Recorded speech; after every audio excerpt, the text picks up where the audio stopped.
జోలాలి టీవీ ప్రేక్షకులకు నమస్కారం.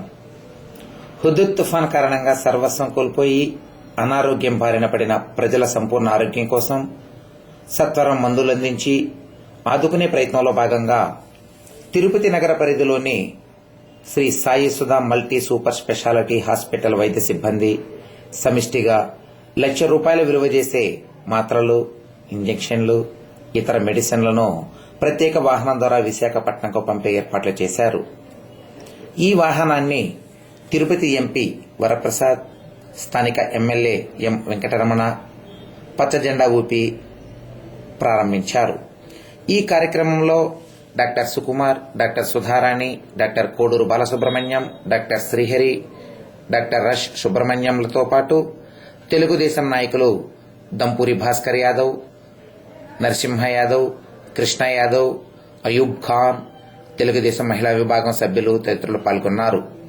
ఈ సందర్భంగా నాయకులు, డాక్టర్లు చేసింది విశాఖను విషాదంలో ముంచింది, ప్రజల్ని బాధితుల్ని చేసింది. వాళ్ళు ఆక్రందనతో ఆర్తిస్తున్నారు. కాబట్టి ఈరోజు చంద్రబాబు నాయుడు గారు ఒక వాలంటీర్గా, ఒక సామాన్య వ్యక్తిగా ప్రజల మధ్యన తిరుగుతూ, పరుగులు తీస్తూ, అలాగే అధికారులతో పనిచేయిస్తూ, పర్యవేక్షిస్తూ అందరినీ ఆదుకోవడానికి ప్రయత్నం. ముఖ్యంగా 3 డిస్టిక్లో విజయనగరం, విశాఖ, వీటన్నింటిలో కూడా శ్రీకాకుళం అక్కడంతా కూడా ఏర్పాటు చేసుకున్న ఈ తుఫాను బాధితులందరికీ కూడా మా ముఖ్యమంత్రి చంద్రబాబు నాయుడు గారు, మరి అక్కడ ఉన్నటువంటి మంత్రివర్లందరూ మొత్తం కూడా అక్కడే కేబినెట్ మొత్తం కూడా అక్కడే కూర్చొని ఒక్కొక్క మంత్రి కూడా ఒక కార్యకర్తలా పనిచేస్తూ అక్కడ ఉండే బాధితులందరినీ కూడా వారం రోజుల లోపల మళ్ళా యథాస్థితి తెచ్చేదానికి అనేక కార్యక్రమాలు అక్కడ చేస్తున్నారు. వైరింగు, కరెంటు అన్ని ఏవి పోయినా నష్టపోయినా వాళ్ళందరినీ కాపాడుతున్నారు. ఖచ్చితంగా కూడా వారం రోజుల లోపల అన్ని క్లియర్ అవుతాయి. మరి మా ముఖ్యమంత్రి నారా చంద్రబాబు నాయుడు గారు కార్యకర్తలా పనిచేస్తున్నాడు. చాలా అద్భుతమైనటువంటి ముఖ్యమంత్రిగా పేరు ప్రసిద్ధి తెచ్చారు. భగవంతుడు ఆయనకు మరిన్ని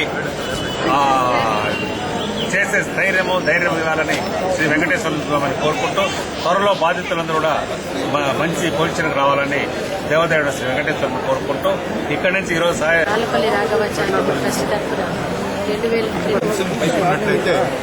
మనకి 1977లో దివిసీమ తుఫాన్ వచ్చింది. ఇప్పుడు మీడియా ఇంత పవర్ఫుల్ గా లేదు. మీకు అందరికీ గుర్తుంటుంది, ఒక క్రిస్టియన్ ఎవాంజలిస్ట్ బిల్లీ గ్రాహం అనే అతను ఇండియాలో పర్యటిస్తున్నప్పుడు దివిసీమ గురించి తెలుసుకుని వాళ్ళ టీంని తీసుకెళ్లిన తర్వాత అక్కడ ప్రాణ నష్టం, ఆస్తి నష్టాన్ని పక్కన ఉండే దేశాలందరికీ వాళ్ళు రియాక్ట్ అయ్యారు. అప్పుడు మీకు ఊరికే గుర్తు చేస్తున్నాను, సుమారుగా 14,000 మంది చనిపోయారు, కొన్ని కోట్ల ఆస్తి నష్టం జరిగింది. అప్పటికి ఇప్పుడు తీసుకున్నట్లయితే తేడా అంతే. తుఫాన్ ఇప్పటికి వచ్చినప్పటికీ అదే 200